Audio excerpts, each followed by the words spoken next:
Сәлем достар! Бүгінгі таңда ең көп қолданушысы бар видео хостинг ол YouTube. Әлемде неше түрлі адамдар, неше түрлі жанрда осы платформаға видеолар жүктеп жатады. Сол жанрлардың ішінде мукбанг, ASMR жанры баршаңызға таныс шығар. Білмейтіндер болса, бұл үстелде түрлі тамақтар тұрады. Автор болса, үнсіз ол тамақтарды микрофон алдында жейді.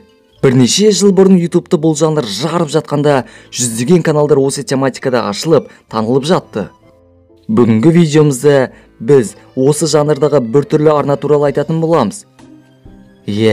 Бұл Кейт Яп арнасы. Лайктарыңызды басыңыздар, арнаға тіркеліңіздер, бізде жаңа рубрика Ғаламтор құпиялары. Ендеше, сіздермен бірге QRF ұжымы бүгін біз Кейт Яп арнасы туралы қысқаша баяндап береміз.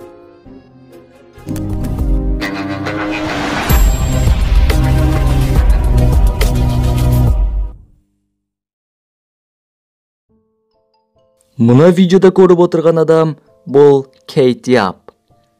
Ол видеоларының барлығында жарты бетін көрсетіп, көзіне маска тағып алады және мүлде сөйлемейді. Солай өте үлкен көлемдегі шикі теңіз тағамдарын жейді. Оның кім екенін ешкім де білмейді. Авасында да айтарлықтай ештеңе жоқ. Ғаламторда отырғандар барлығына дайын болуымыз керек. Бұл жерде бірдеңе дұрыс емес деп жатады. Осыдан соң адамдарға оның видеолары құдды бір көмек шақырған секілді болады. 2018 жылдың 12 маусымында Кейт Яп видео салады. Видеосында қолы байлаулы, өте көп мөлшерде балық жеп жатыр екен. Комментте осыған байланысты барлығы шулап кетеді. Бір уақытта Кейт немесе басқа біреу шуды басу үшін комментті жауып тастайды. 2019 жылдың 21 маусымында Кейт тағы видео салады. Бір қызығы, оның қолы көгерген және ерні кесілген. Алдын бұл болмаған еді. Дәл сол видеода қыз ыдысты саусақтармен ұрып дыбыс шығара бастайды. Онлайн детективтер жылдаған бұл жағдайды ескеріп, мына дыбыспен ол көмек шақырып жатыр дейді.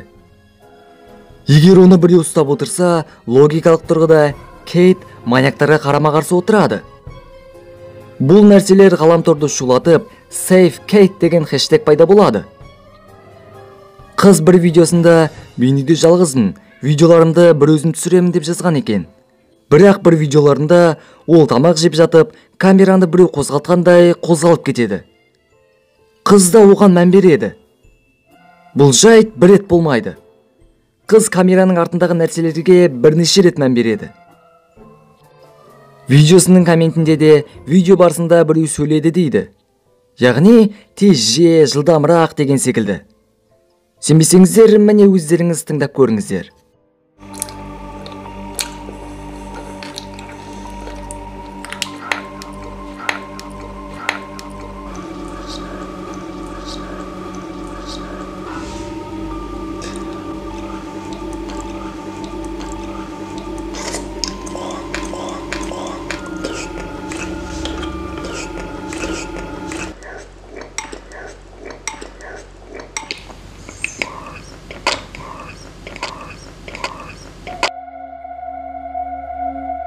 Кейт видеосында сөйлемейді, тек жазумен жазып қояды. Бұл жерде де ойланарлық бірдеңе бар.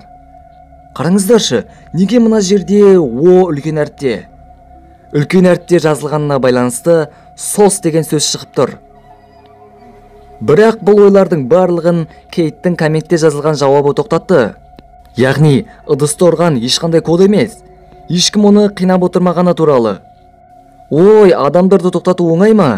Сөйтсек, бұл комментті оның атымен басқа біреу жазып отырған секілді көрінеді. Ол комментте мен деп бірінші жақта емес, ол деп үшінші жақта жазылған.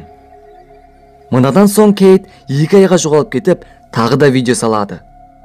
Қызығы, видеоның аты «Мен тірімін». Ағылшын алфавитінде I 9-шы тұрады, ал A 1-ші, яғни 911. Бұнымен барлығы тоқтамады. Видеосында жазған субтитрдегі бас әріптер help сөзін шығарады. Сәйкестік пе? Олай ойламаймын.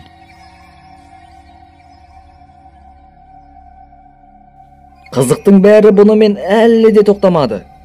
Енді басталды десек те болады. Сол уақыттары Кейттің жаңалықтары әлемді шулатып жатқанда 16 жасар Карли Гусе атты қыз жоғалып кетеді. Нақтылағанда 2018 жылдың 13 қазанында. Осы күннен соң оны ешкім көрмепті. Бұның Кейт Жаппен не байланысы бар десеңіздер, бет-әлпетіне мән берулеріңізді сұраймын. Мұрыны, ерні барлығы ұқсайды. Бұл әрине нақты дәлелдерге жатпайды. Өйткені Кейт алғашқы видеосын Карли жоғалмастан 6 ай бұрын салған.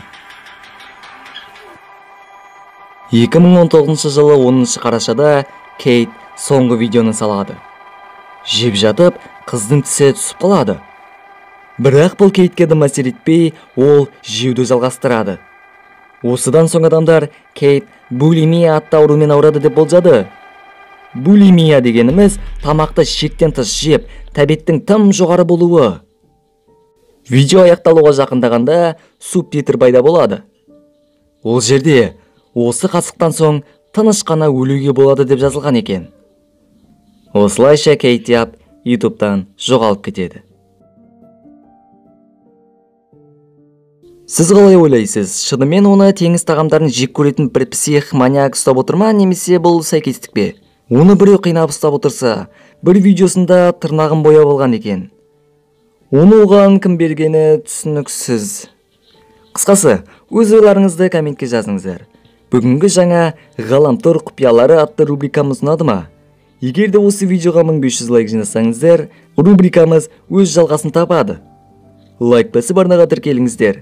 Бізде осымен осы. Ендеше, сіздермен бірге болған және әрдайым бірге болатын QR ұжымы келесі видеоларда кездескенше.